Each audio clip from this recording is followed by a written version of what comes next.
Oh, Joe, that's pretty dark. I think it must be because I'm facing the sun. No, you should be facing the sun. Yeah, here, let me get over here. Yeah, that's mo better. Okay. You ready? Yes, Okay, go ahead. This I is started. October 10th, 1984. This is Joe Todd, and we're doing a video interview with Mr. Woodrow Gore at the Snewer Homestead. How's that? Okay. Why don't you tell him it's in Tologa? In Dewey County. Okay. Okay.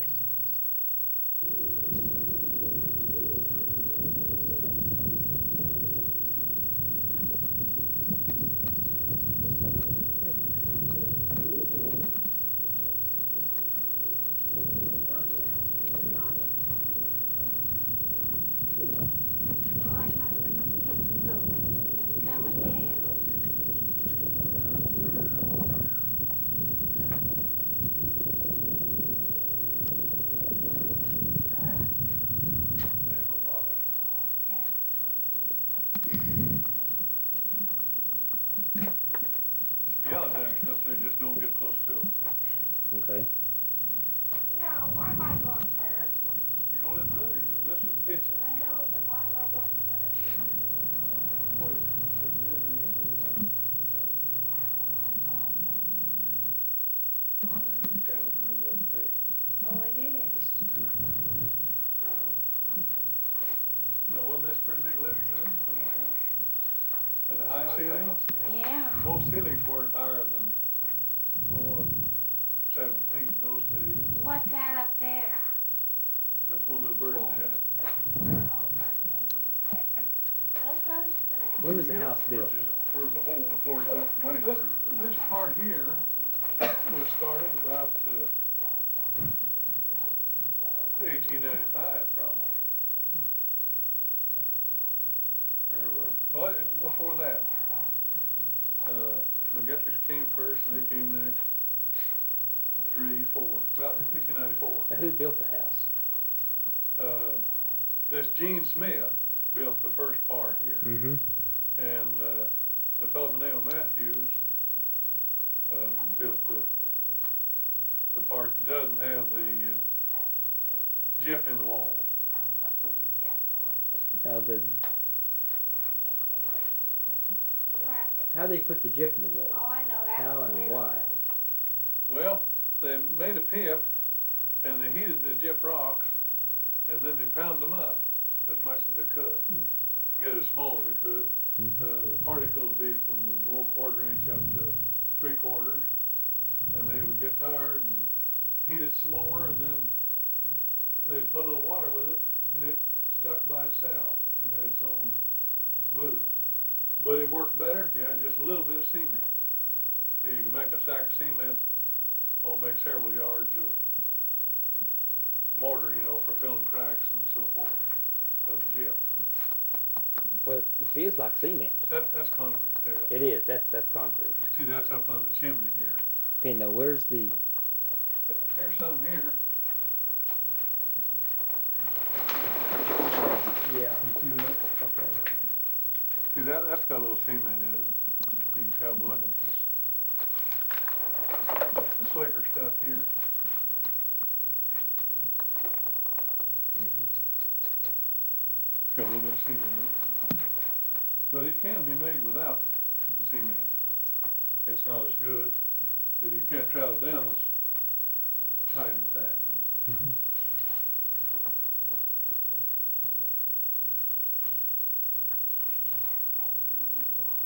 Yeah. That's where the bed buildings come in.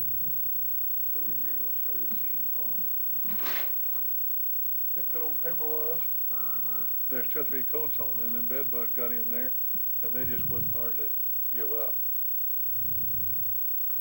She burned sulfur and everything like that, trying to get rid of them.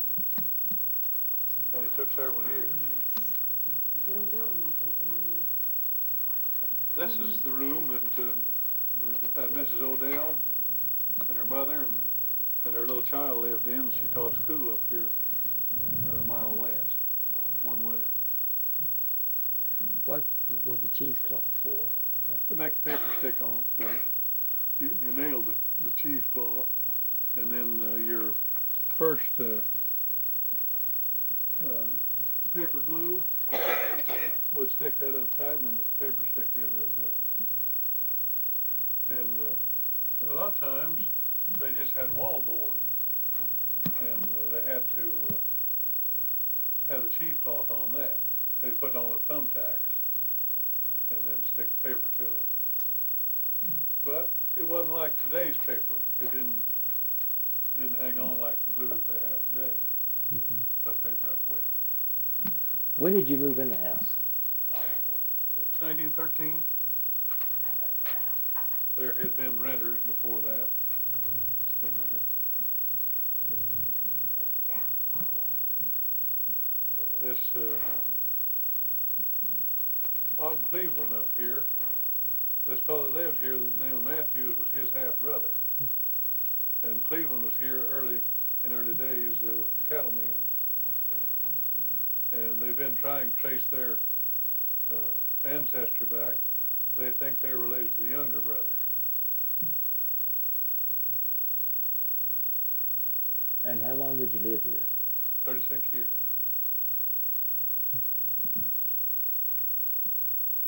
Yeah, lived here through the Great Depression. Tell me about the dust storms in this house. What? Well, the dust came right through the windows, around the windows. Mm-hmm. You could smell it. It's just like being in a pickup riding down the road when the road's real dusty. And most of the time, the dust just floated in here. The winds would be quiet, and here would come that dust. Some areas farther west, or where they were around fields, see, this is bordered by pasture. Why, people had to put on a handkerchief or something, a wet handkerchief over the nose to stand it. And it caused dust pneumonia, and some people had to leave, go somewhere else.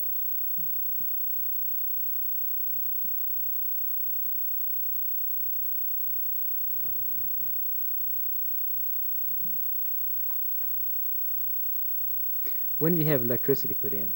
1940. 1940. Mm-hmm. That was one of the better days of my life. When my dad came in and said, for a $5 bill, we can have electricity.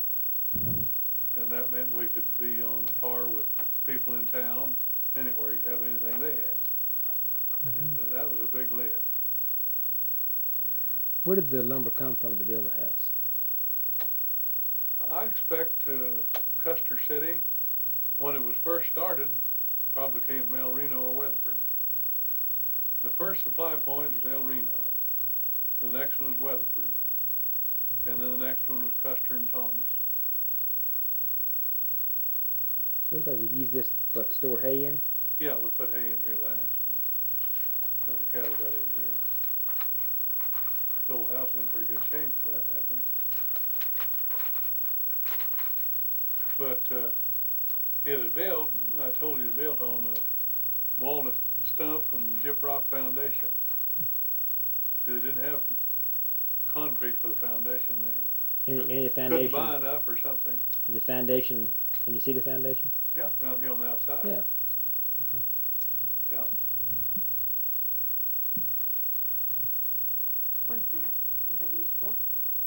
That was it held the chimney up. Most people had a closet below the chimney. What? How come the chimney wasn't built all the way down? Well, they probably wanted this closet.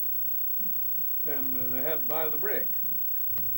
Those little necessities, and they were necessities that cost money, had to come very slowly.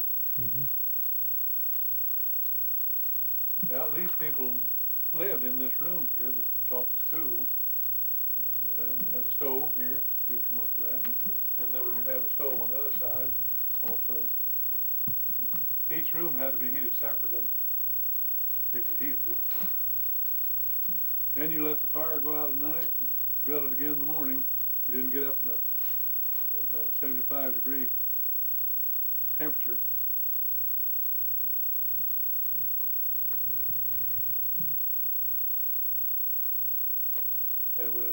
200 acres around this, and we always left our work horses and cattle out. And the first thing to do in the morning was go get the milk cows, get the horses in, harness them, feed them.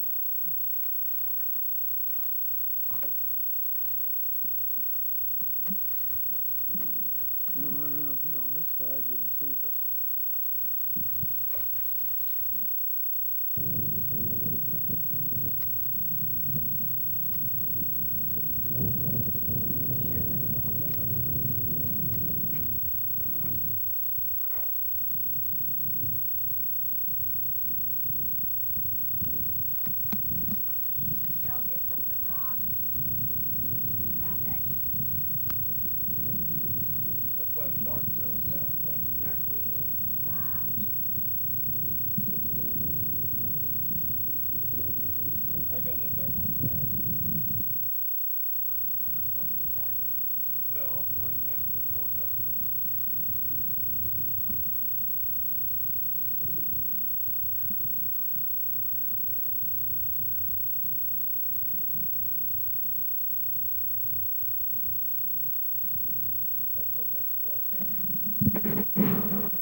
yeah.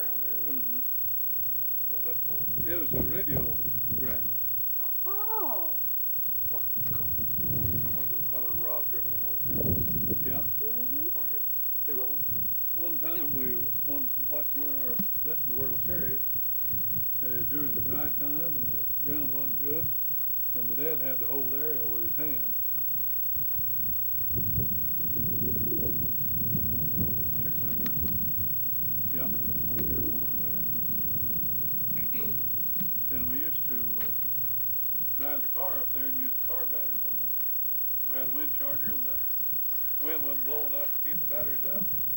We'd drive the car up there and fuse off of it, running once in a while. Sometimes we'd run it clear down after the bullet started, start over. And you had to have an aerial up in the air then on two poles,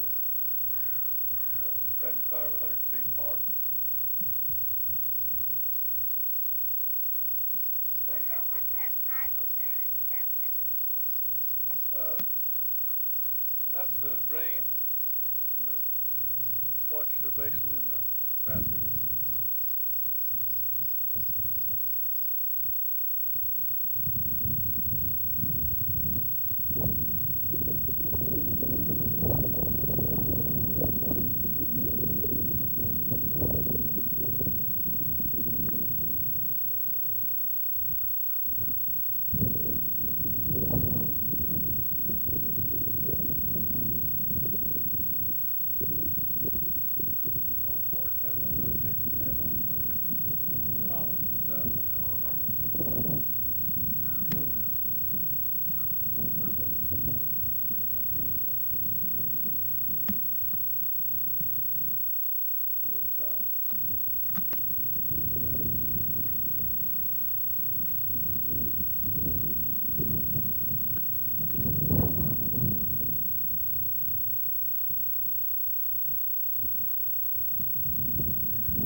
Now, how did you say they got the gyp in the walls? Well, they poured in there and they put the boards up. So that was put in while the house was being built? Mm-hmm. Yeah.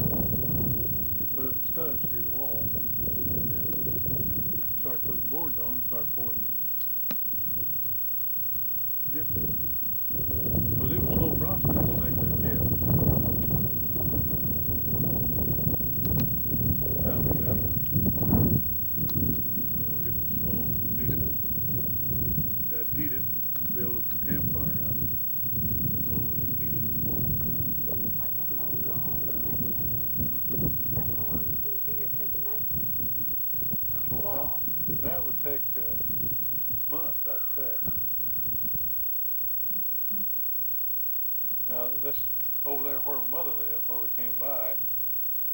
they made that house, and they just had, let's see, take 8 foot boards. They'd put them around there and run that full of concrete, and then raise them up a foot and put another foot. And when a tornado came through there and toppled the old house over, it broke over because that didn't bond. It just in foot strips. Huh. We've got the concrete down there piled out below Mother's house. That's all the boards they had, and they had to come up with it. Probably they came off the wagon boxes and stuff Whatever, like what that. lumber they had, what they could scrounge. They were Irish, and the Irish made the concrete, so they knew that much about it. You want to look on the back side?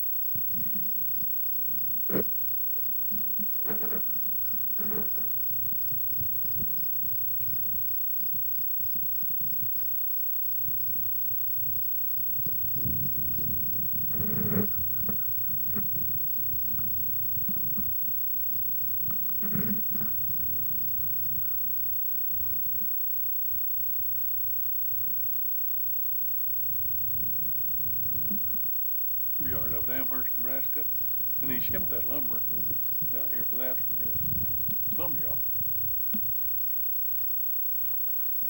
Now, what kind of tree is this over here?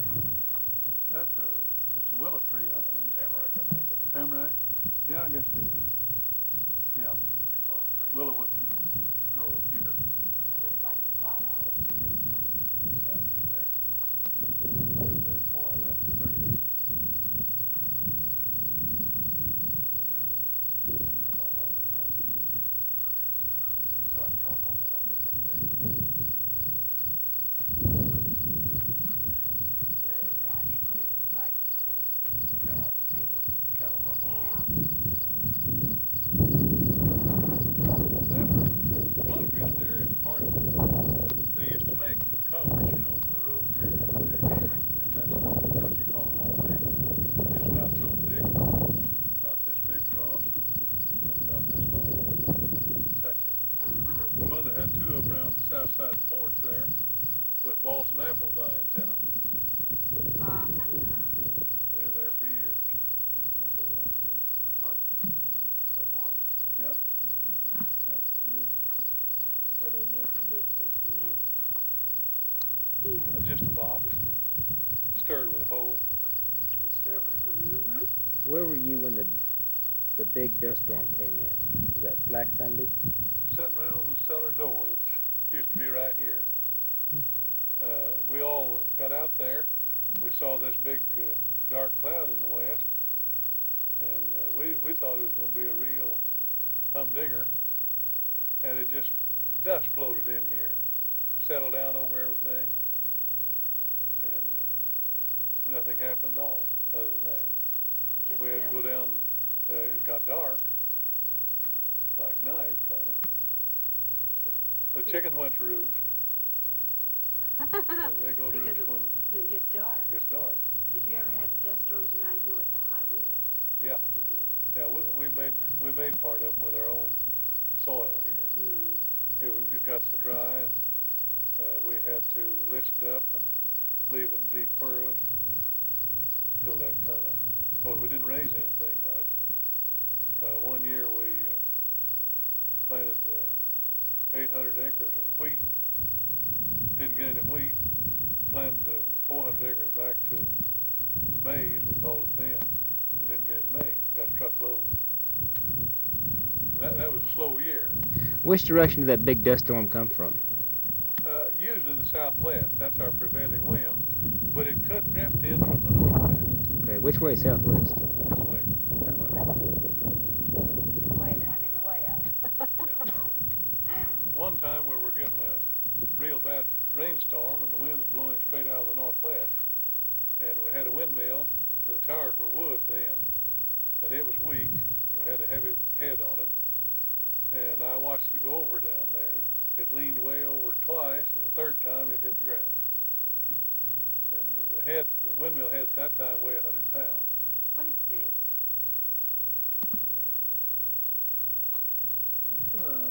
cotton tub. Did they use that for insulation?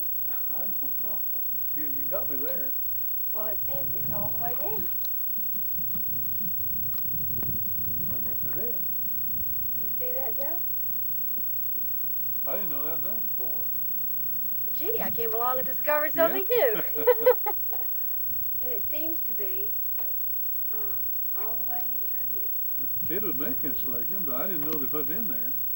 I wonder if there would be a fire hazard to them. Well, they would. Because they burn slow. They're not a quick fire. But they used to burn them at the chin, you know, until they got a use for them Uh-huh. all the time.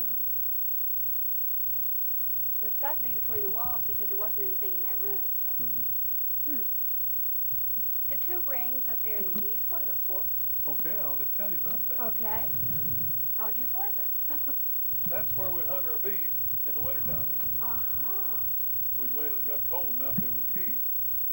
And you'd hang it up there on a rope and tie the rope on the wall. And I'd get it down here and cut it up in the morning on that cistern top. Uh-huh. That was a chopping block. Oh, for goodness sake. We couldn't have very much fresh meat in the summertime unless somebody butchered one and just brought it around and peddled out that day. Uh-huh. Then it would keep for about 2 days, and you had to eat it up. So that was that, and chickens. When the chickens got big enough to cook, well, that was fresh meat also. You didn't kill them until just when you got ready to use them. Yeah, that's right. Figured you could walk around fresh. How deep is a cistern? Huh? How deep is a cistern? About 18, and it's about 8 or 9 feet wide at the widest place. Did you drink the well water here or strictly cistern No, water? strictly cistern water. How come? You can drink the well water, but it was jippy, hard, and it was laxative, and just didn't taste good. Where were your fields? Where do you have your crops? Out this direction, and this little bottom you see around the house here, about 10 acres. And what were your major crops you raised? Well, we raised corn for a while, and crookneck maize and kaffir. They've turned into your milo crop now. And the crookneck maize grew, they had a dwarf, and then they had a standard. And the head crooked over, that's the reason they call it crookneck maize. And the corn, it was kind of erratic in yield. And we finally quit it. It was too erratic. Started raising wheat. And then we raised cotton.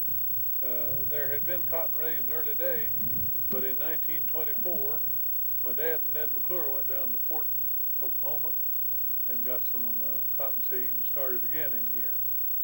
And that time, all the towns around, Camargo, Tologa, Vici, Putnam, Leedy, and Dewey County all built a gin. And Webb up here had a gin 5 mile. And that continued on until the early 50s. And then they began to quit raising cotton in here and went to wheat. And wheat's the major crop now, with some feed and some alfalfa. Kansas is where a lot of the bricks come from. There's no marks on Yeah, it. there doesn't seem to be any marks on these bricks, so. No, they aren't. Well, in early day, they had brick kilns in this area. But Lenore here even had one. And Tologa had 2 or 3. And the first brick courthouse over there was built out of native brick. Mined and burned there on the town site. So, and up at Cestus, they made these blocks, these concrete blocks that are kind of bailed out. You know the shape of them. Yes, uh-huh. And they made them up there by hand. There was an abundance of sand and gravel, such as it was in the area. And being down here along the river, well, we can find sand most anywhere. It's not a good grade, but it will work. Do you know who owned the brickyard or the brick factory in Tologa? Winburns had one, Winburn? and J.E. Lewis. I have a brick over there with his name stamped on it. And when they tore down the Riggs store, which was made from brick taken from other buildings, why, it was made of J.E. Lewis brick. How long did both of those factories run? Oh, until probably 1916. You have any idea when they started? Well, they started at about before 1900. There's a little brick house there north of Tologa that's called the Winburn House. That little square brick house, and that was made with their brick. On there, that was their homestead down towards the river, and and they built that in 1904, I believe. So they started before 1900. Before 1900. Right, you know that. Well, sure. I was just thinking about the meat, and these days, whether you could hang a piece of meat outside for as long as you were talking about now and have it stay good. If it began to get, well, I see what you mean. If it began to get warm, then you would have to get it down and cut it up and fry it down or something like that. You know? Of course, you can can beef. You know, we've canned a lot of beef. And the pork, you fry it down. But I never cared for fried down sausage.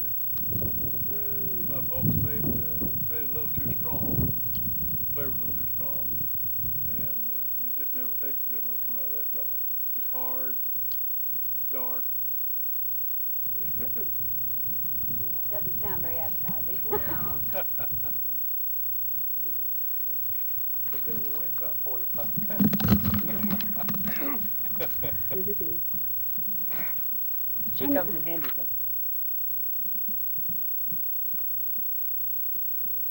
Aren't those interesting, Joe? They are. No, it's built later. And that they come from up there.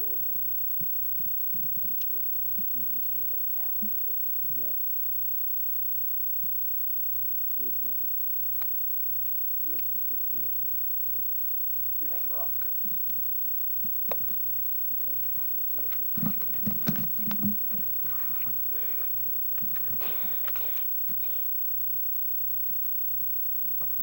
I guess I better turn this around where I can read it. You got it backwards on my shoulder. Is it covered up? Where's the new water at? There's another barrel in here. Water in it. Yeah, there's always water in the cistern in this country. Hard to dive in there. So there's where we used to hang our beef down here. What? Beef in the wintertime. Quarter, big quarter right there. Out here. The hay and the stuff. You think your sausage is hard to cut now, you ought to try a little bit of that. You want to do it? Oh, I do. Oh, terrific.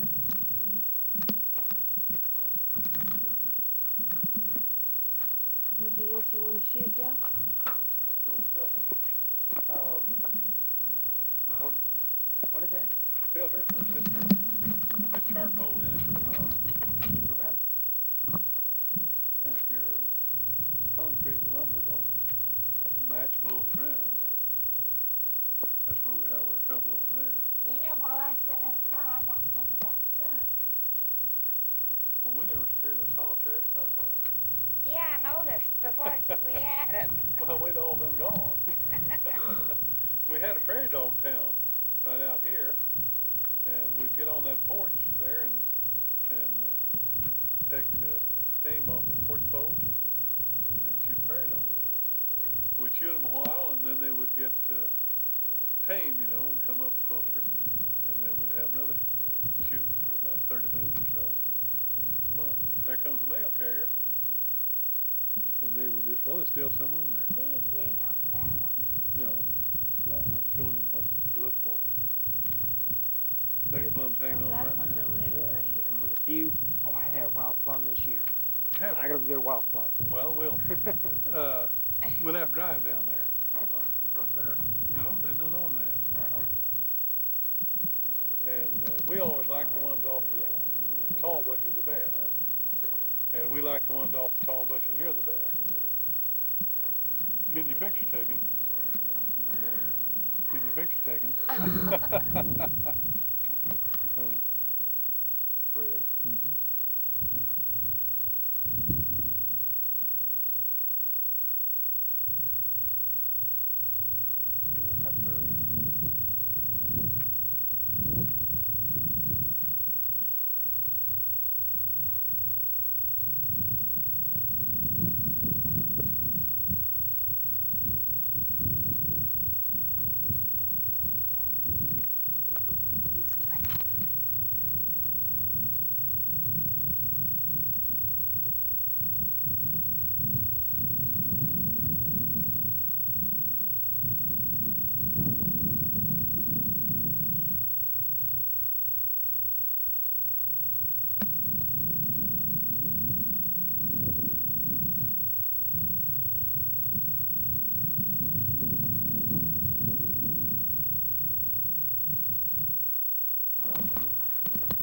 Took us an hour to get across that. Well, every time we set our foot down, we got to just pull a stand first. That was a real man. Look at fence insulator. Look at fence insulators or something. Save it. No, that's what is it? That's your radio aerial. Huh? You had to put an insulator on the pole. Oh. You tie it on the pole, and then you tied your wire from here to that.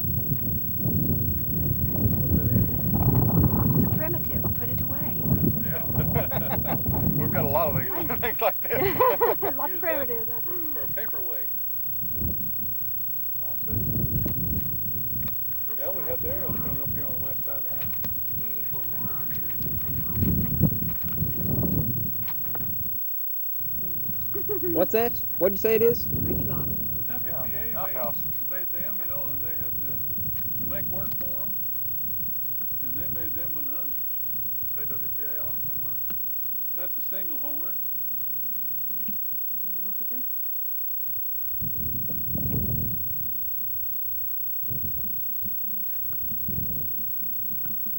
Did have the little house over it. Let's see. It always had the little house over it. Is that one of those culvert things you were talking about a while ago? Yeah.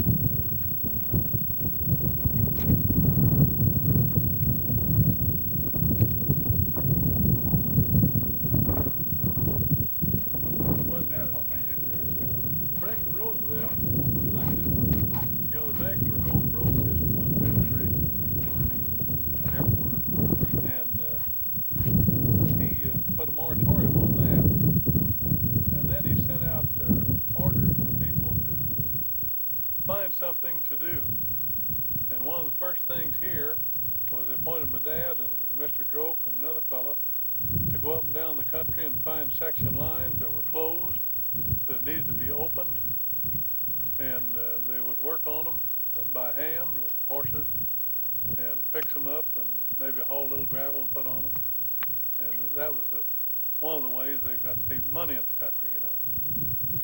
And then they went from that to building rock walls and schoolhouses. The Vici schoolhouse, before they had this one, was put up with WPA labor. And that was in, late 30s. We had a fellow working for us, and he was a master plumber. He'd come here when the Depression hit, and he'd left his tools there, and when they started to build the Vici schoolhouse, they didn't have a plumber. So he had them ship his tools back here, and he did the plumbing on the schoolhouse. What's the cement foundation here? That's just some old stuff that's laid here.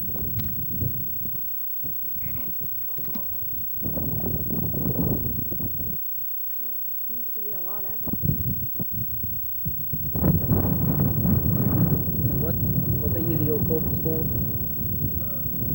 Put across the roads. Okay. You know, washouts and so forth. The roads all went on the section line, and they didn't like to leave the section line unless they had to. So they would try try to fix it, you know, and they didn't have anything to fix it with. But horses and I'll show you an old slip when I get back over there. 2-horse slip. And a lot of times that'd be all they'd have to move dirt with. And it would move about the size of that top square there on that. They dirt one time. My mother brooded chickens in there. One time she was keeping her eggs down in there. And this fellow over here had a hound. And one Sunday we were gone and left the door open. He got in there and a 30 dozen case. If he didn't make a mess. And the next morning early, my dad got the shotgun, set it to the door, and here come that dog. When he come through the yard, my dad finished him all. Yeah. Well, then there was a heater, you know, went to the brooder. The kerosene heater. Pick that up. That might be, that thing there might be the top of an old 4-burner cook oil stove. But anyhow, we did have a brooder in there. They had a little canopy over them. And chickens got under that to stay warm. What's the 2 buildings down here? This was granary. And this is a new barn. We used to have a barn like that and a shed that went over to the, pretty near the creek there, for cattle. And then we had a little shop down there where this tree is. See an axle down there. Huh? That's a part of a horse-powered baler. That's the front end section. And my folks had a horse-powered thrashing machine also for maize and kaffir wheat.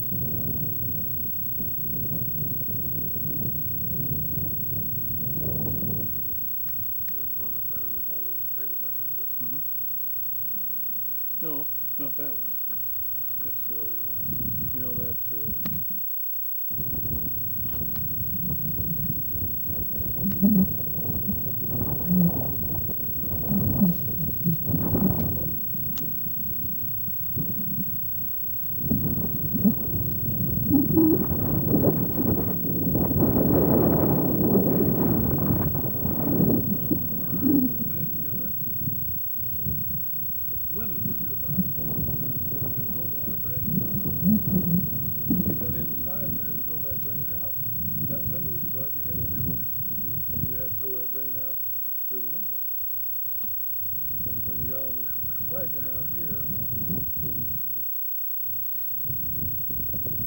neck yoke hooked over, hold the buggy back.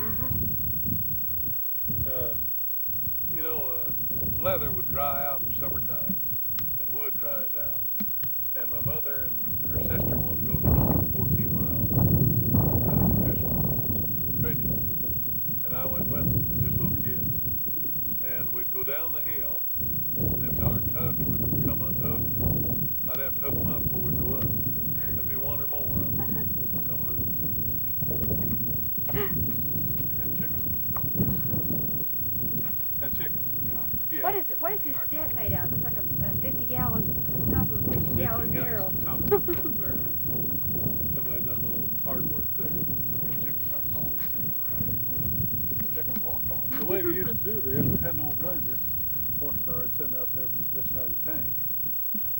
And we'd go in here, carry the grain out there, pour it in the hopper, pull the bucket out that was full, stick it back in there, stick it empty, come up here and dump that out, get some more. We carried it back and forth the whole way.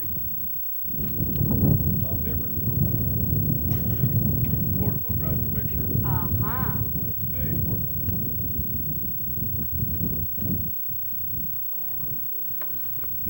That's a Model T headlight there. Certainly is.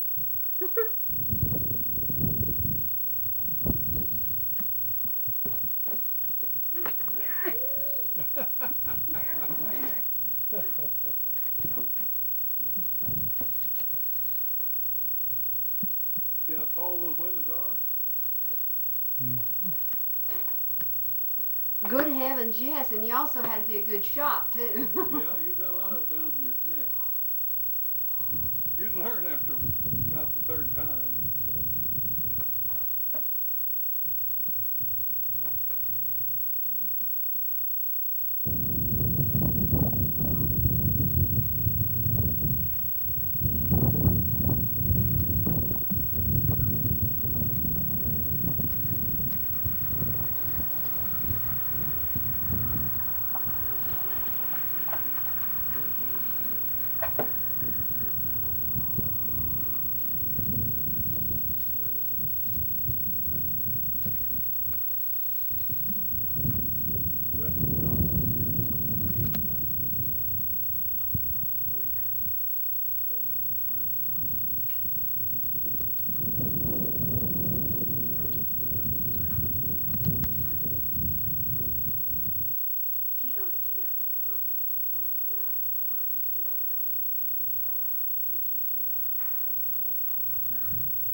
Yeah.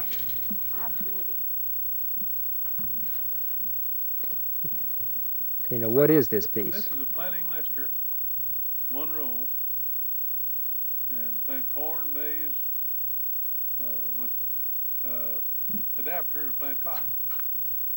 Cotton's a fuzzy seed, and it has to have an adapter in there to stir it so it'll plant down. But I don't have a plate.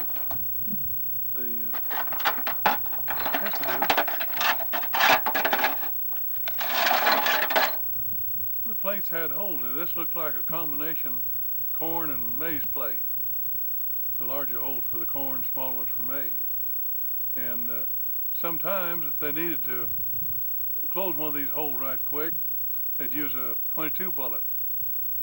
Take it out of a 22 shell and put it on the anvil and pound it in there. Now where would this fit? Down in this box. In the bottom of it? It goes inside it. There's a piece comes out of here and it slips down in.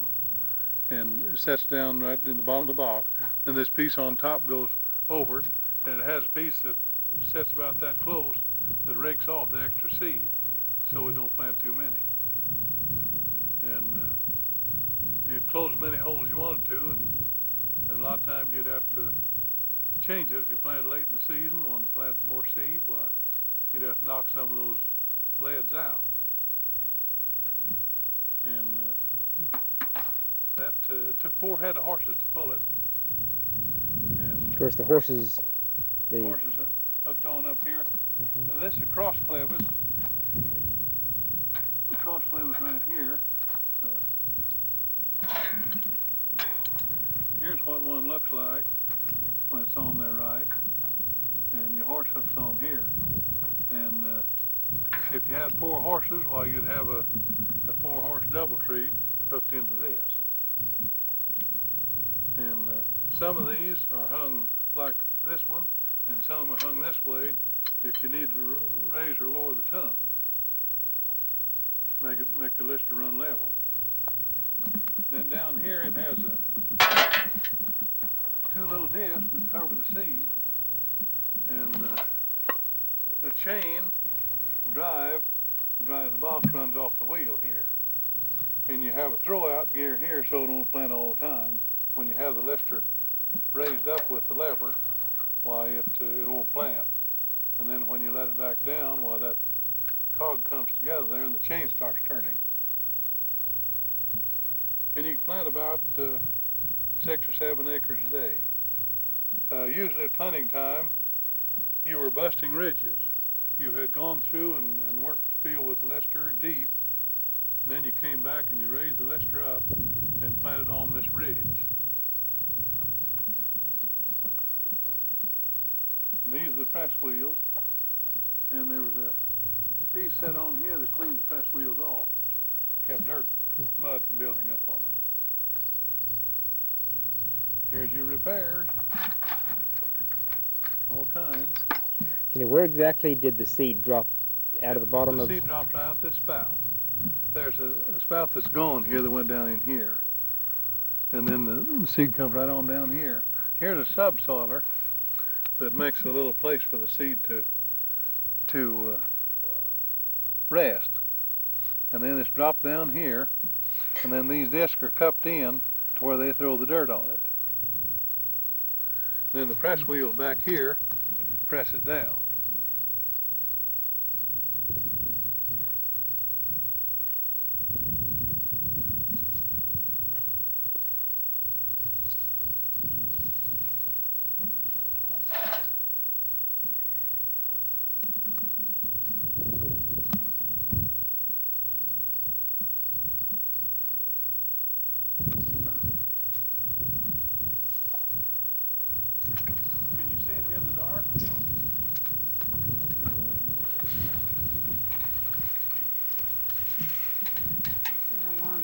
This is a great cord.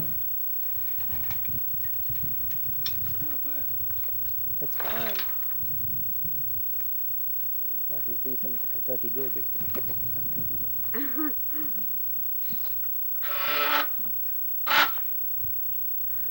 Now, I'll see if I can mount up without tipping this thing over. I guess it won't.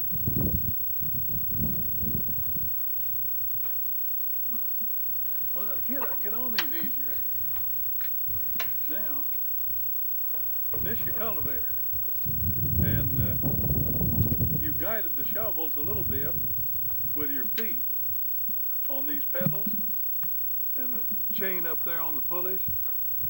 And it would slide them over this way or over this way. And so these are the levers that let the shanks in the ground. And this one leveled up the cultivator, and also this one. See, it raised the tongue up like that, and leveled the cultivator up so that all the shanks would be in the ground the same depth. Okay, now what is a shank?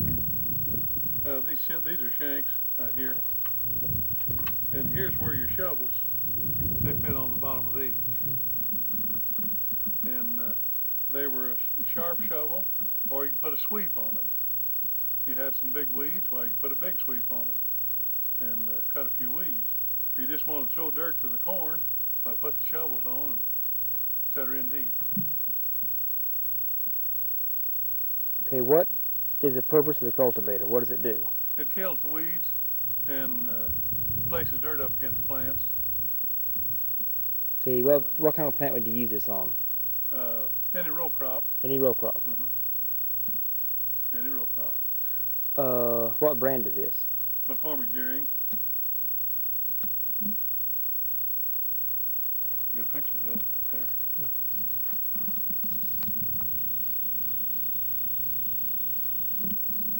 We originally bought this cultivator for a fellow who wanted to farm cotton for us about 1925. And he decided he didn't want the cultivator, so we had to go ahead and pay for the cultivator, and we kept it for our own use. In the 30s, there were a lot of people that had been crowded out by the tractor on the plantations in the south and south of us here in Texas, Arkansas and Louisiana. And then when the Depression hit, those people had nowhere to go. So they came through Oklahoma and the northern part of Texas, and most of them were cotton farmers. They had farmed with maybe one mule or two mules, and so they came through here, and we wanted to get started in the cotton business. They knew how to farm it, so we let them farm it for a few years.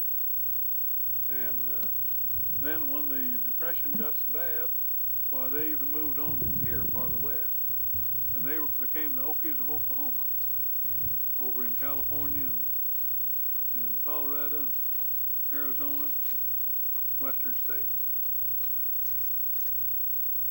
A few of them stayed, but most of them moved on. But they were cotton farmers and they knew how to raise it. We didn't know how. And most of them farmed on the halves. We furnished the land and the machinery and the horses and received half the crop. And when they built the new gins around here, they would give a premium, especially the first year, for the first bale that came in. And we had a neighbor who lived over there south where we live, that when it got along, the cotton got pretty well matured, he would go along and pick out the top bolls, the unmatured bolls, of the rows that he wanted to pick for the first bale. And that would cause the rest of the bolls to open up, and he would be the lucky one to get the first bale. He did that on purpose.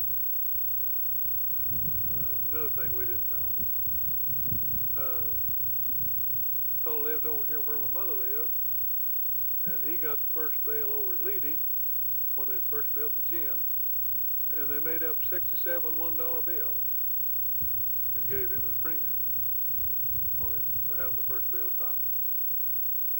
And he was farming on the halves, and he came back and divided it with us. And it will push them shanks out or pull them in. If your crop is small and you want to keep the dirt away from them pretty well, push them out. If you want to hill it up around the crop, twist it in. What does a shank look like? Those things I showed you on the, this is a shank right here. But the shovel is those things I showed you out there on the old sod plow and that double shovel. Okay. We'll look at those out there. Okay. This is a one-bottom softly plow.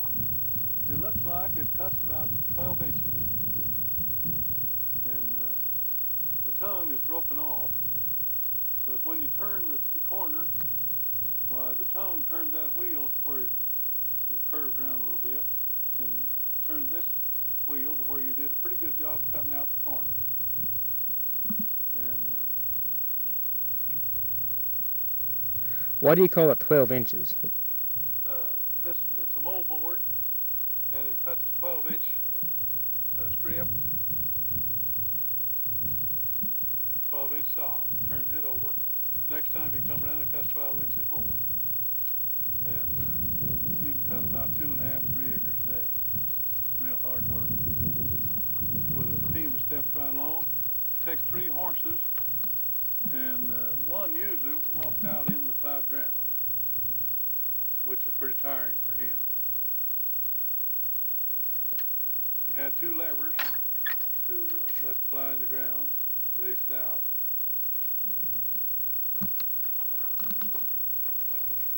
Which is better to plow with, horses or mules? I always liked the mules. The mules were tougher. Plow with better, horses or mules? Okay, I like to plow with mules the best. The mules were tougher, and when you brought them in on Saturday evening, they would be tired, but they were all, had the harness marks all rolled out and were ready to go back Monday morning. And sometimes the old horses still have the harness marks on it. He couldn't stand the heat and the hard work as well as the mule. Notice the repairs on here. The axle bearing has worn out, and pieces of pipe have been put through and probably sulfur burned in around them to make them stay tight in the wheel. What does the sulfur do? It hardens just like, not as hard as iron, but hard. How long would that last, the sulfur? Oh, the sulfur lasts till the pipe wore out. See, this one over here is a pretty good example. See over there, you can see the pipe sticking out over there.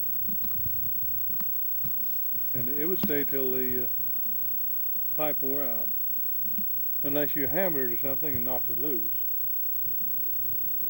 And here's some more repairs. They had a bolt that was too long, and so they put a cog on there for a washer.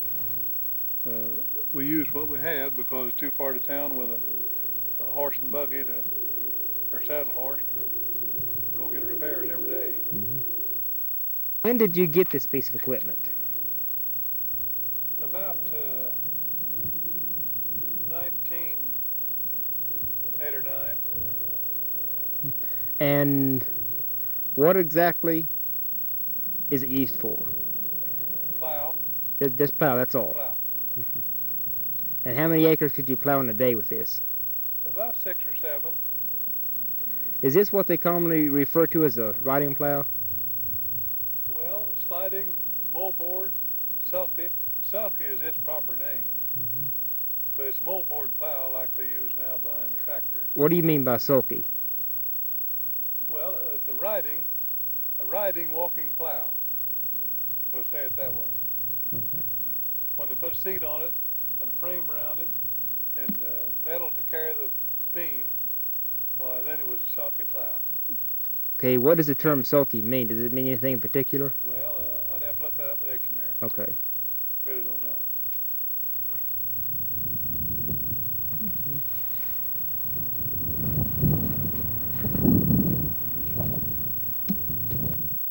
Now the mold machine over there's last. This is just another replica of that. Okay, this is the lister. Mm-hmm. What does the term lister mean? Where does it come from? Well, I don't know that. Good. It throws the dirt both ways. Okay, was the lister the man that invented it, or? Well, I don't know that. I just don't know how it came about. Okay. But you see, the plow has a single moldboard, and this lister has a double. Okay, now what do you mean by moldboard? This part here is the moldboard, Okay. and this is the lister lathe, and that part on the plow there is the plow lathe. And so it has a moldboard on each side, throws the dirt out both ways, and makes you a planting furrow. And the plow, it turns its furrow over into where you took the other furrow out. What's the advantage of one over the other? Well, this makes you rows to plant your crops in, and the other just turns the soil over to aerate it and make it take rain better, and kills a lot of insects and turns your weed seed down under. The lister doesn't do that as well.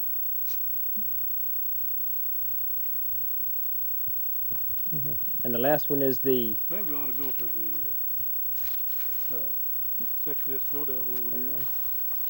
For this.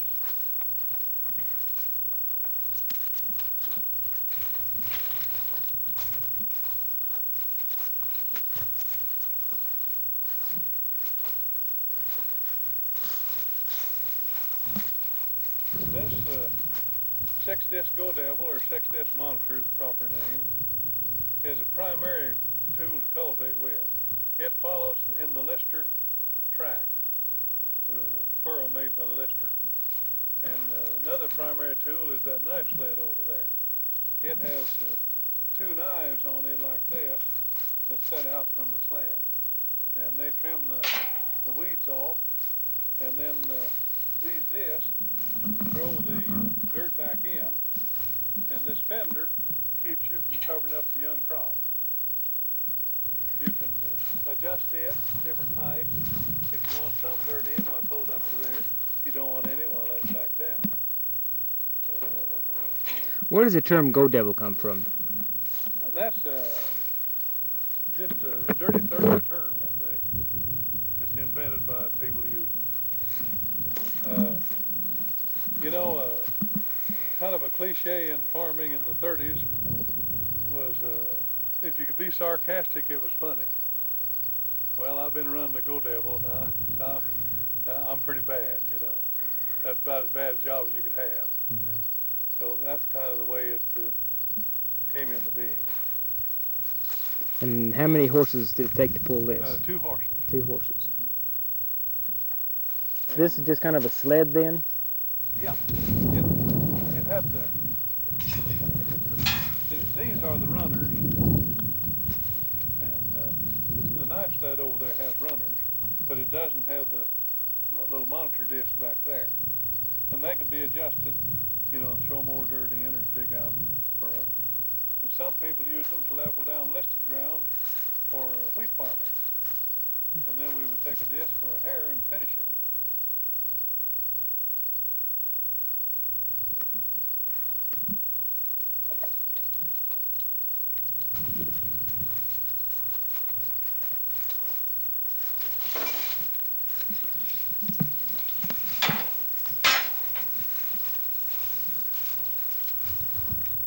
This is just a nice sled. See the knife on both sides? You say this is the knife sled? Yeah.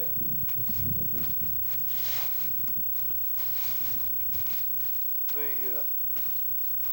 sled itself, the runners, would put a certain amount of dirt to the crop. Just running on the ridge here and rubbing the furrow would bring a certain amount of dirt in there. And sometimes that was sufficient if the crop was real small, say 1.5 inches high.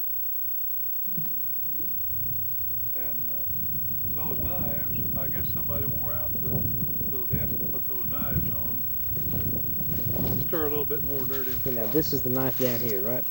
Yeah, this is the knife. Yeah. I mean these little shovels here. See, they're homemade.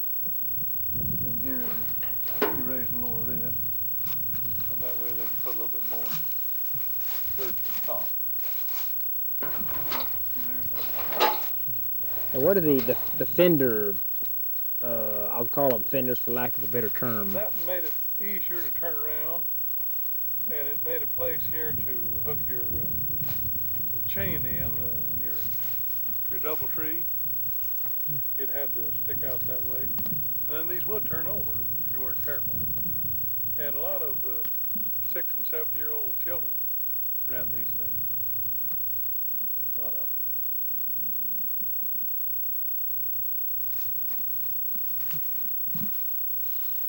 You used all of these things on your farm, right? Every one. And that's the reason why you have them. You didn't just go out and collect them. You used them all. No, I got the stuff that I used. I didn't want something that somebody else had used. You know. Well, I can understand. I did buy the mowing machine. We had got rid of ours. And the mower is the last one? The mower's the last one? Yeah.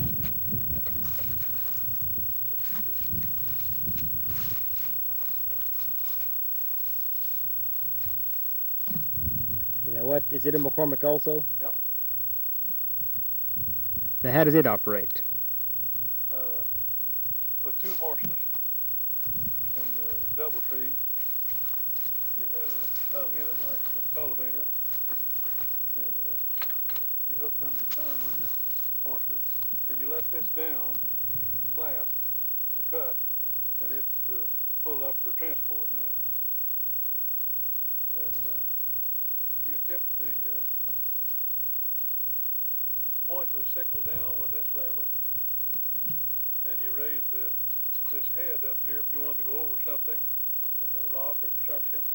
You pull this back, and you had a lever here to throw it in gear, and that was all there was to it.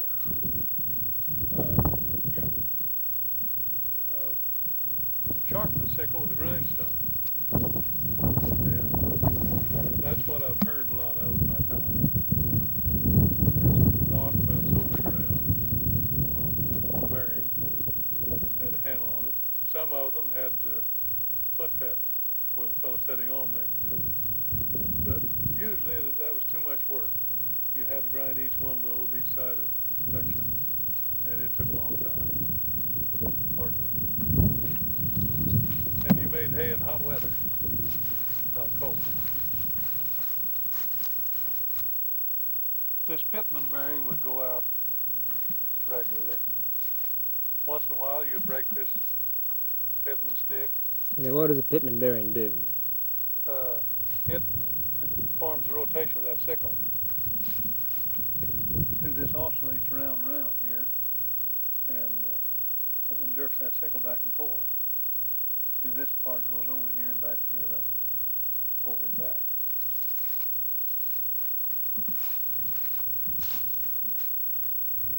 And it goes real fast, probably 15 times a second. So the wear is fast. The drives off these wheels, they have dogs in here. When you turn around, well, that wheel over there will click, click, and click. But when you start straight ahead, then those dogs throw in, both wheels pull. And here's your gear that runs, the little gear that runs this shaft down to the Pitman. That's the working parts. And there's a piece right in here. Let's see. I'll show you here. Now you can see. See, this little crank here hooks into this little slide here. And see, it unhooks from this big wheel here. Big gear runs this gear, and it runs through here and runs this shaft. See, makes this gear go. Well, you pull this little lever, jerk this out, and it won't touch there anymore, and it won't run. Now, when you get to the field, well, you got another notch here. You raise this up, move her over, and throw it in gear.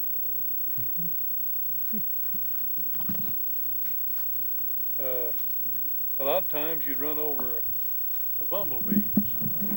They make little nests in the ground and make a little bit of honey, maybe a pint. But there'll be 50 or 75 of them living there. And you go over that with the mower, you stir them up, usually.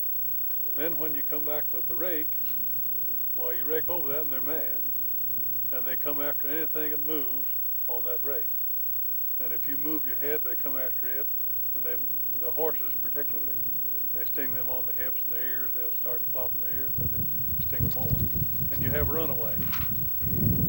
Anybody that hadn't cut very much prairie hay with horses, if he's cut very much, he's had a runaway. What do you do with the runaway? You hang on. Usually they don't run too far. The bees will give up and go back to see what happened to the nest, you know. But for 200 yards, they'll give you quite a time. I've been stung by them, but you get real quiet on that seat after you've been stung. You learn to not attract them, but they go for anything that moves.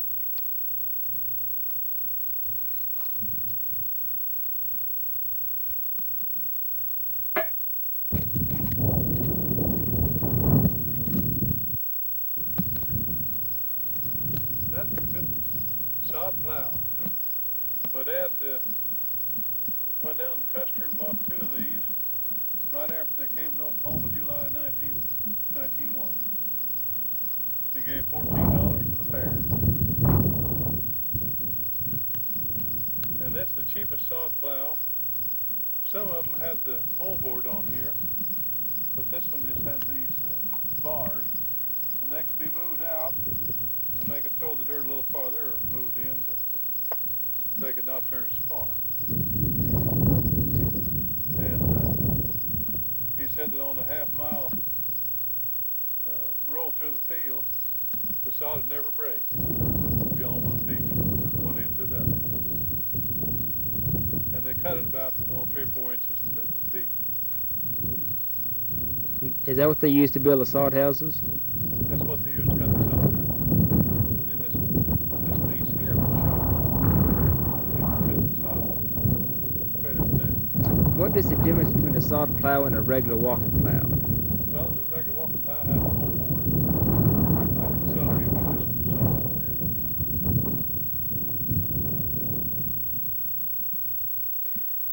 How many horses would have to pull a sod plow? 2.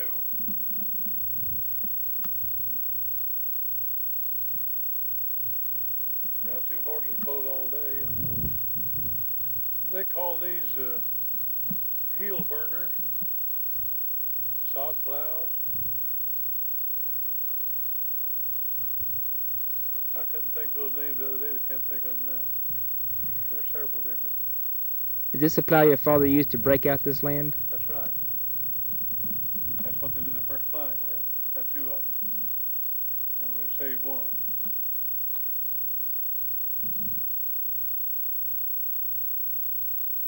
What year did your father come to this country? 1901. 1901. He was 16 years old.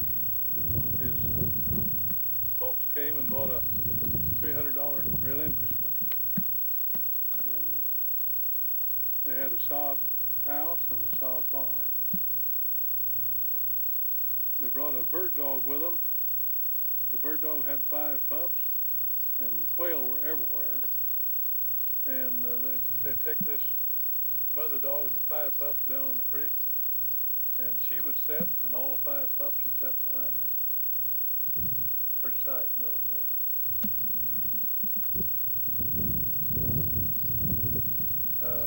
A number of these claims traded for small amounts. My dad bought 160 acres up here that's all in pasture for $35 in the loan. A fella came down one day and met him over there. I don't know what he was doing, but he rode over the place and wanted to know where the alfalfa ground was. Well, there was no alfalfa ground on it. It was all rough pasture. And the fella rode around a while with him, and my dad showed him the place. Finally stopped and said, "Have you got $35? Dad said, "I think I can break up that much." He said, "I'll sell you this farm. You take up the mortgage, $2,400, federal land bank loan, and let you have it." And that's what it traded for. Then I own a quarter back west here that traded for a jack and a set of harness, a burro jack. And a lot of them traded real cheap.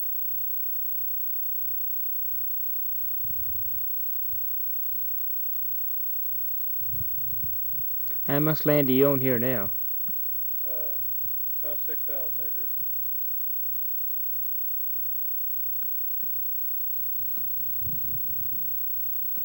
Several homesteads where we've picked up old things, you know, around that people use.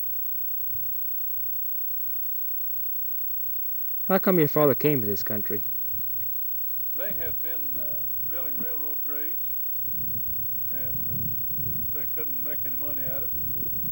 And his grandfather, Bobbett, lived in Fremont County, Iowa, and my dad had stayed there with him while they were working on grades.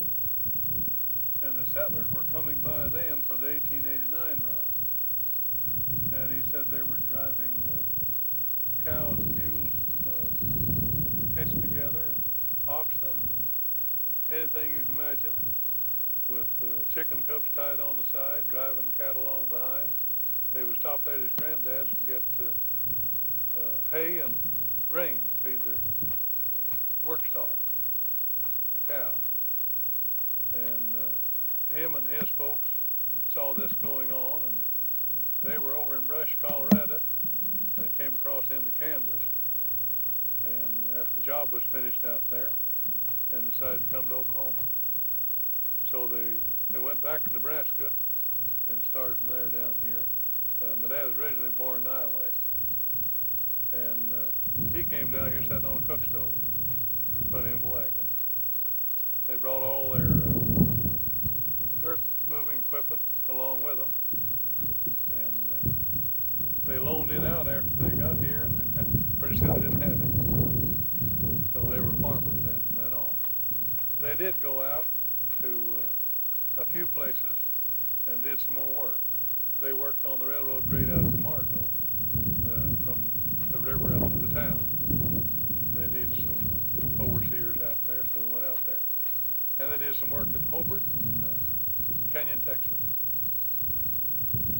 And came back and settled down. From 36 to 42, he was county commissioner here in Dewey County. Well, has farming been a good life for you? Yep. Farming was hard when I started, but now it's easy. It's really fun. How has it changed? Well, best way I can explain that is when the farmer got out of his buggy and went over and sat down in the seat of Model T and started down the road. It's been about that different in farming. I can't put myself back to driving these horses that pull these implements. I can't do that anymore. And when I got off of that one bottom sulky out there and got on one of these plows that takes 12, 15 feet and does it deeper and better and faster. That's the difference.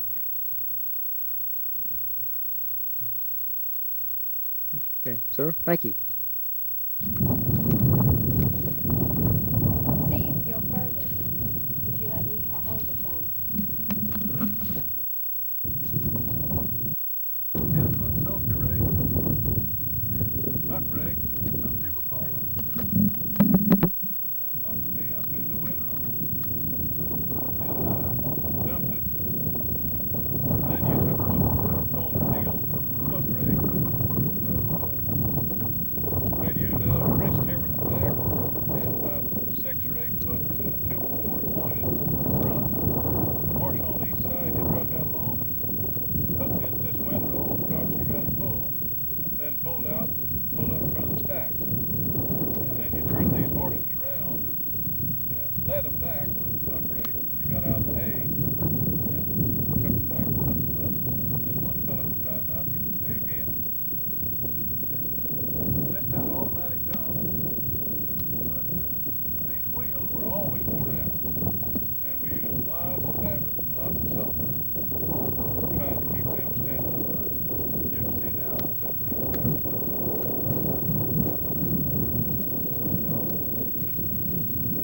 The automatic part brake wouldn't work unless they were sitting up straight. They had teeth here that called. Flip that up right quick and dump